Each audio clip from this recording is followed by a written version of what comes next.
escriba ningunha. Nin siquera a ti. O que escribo soame falso. Dá má sensación de que escribimos sempre as mesmas cousas, nas mesmas frases. Algún día escribiremos de outra maneira, máis nosa. Algún día escribiremos en galego. En galego? Non digas barbadas. O galego está ben para atrapalladas, pero as cousas serias, as que quedan por escrito, teñen que estar en castelán. As cousas serias. As cousas serias, Rosa, as que serven para algo. E ti escribes cousas moi serias, logo, nas postais que envías. Xa me entendes. Querida Rosa, Granada é unha cidade preciosa.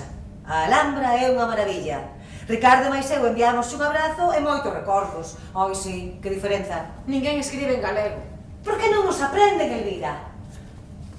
Un día a semana de lectura, escritura e conversación na lingua vernácula para todos os alumnos sen distinción. Non o digo eu.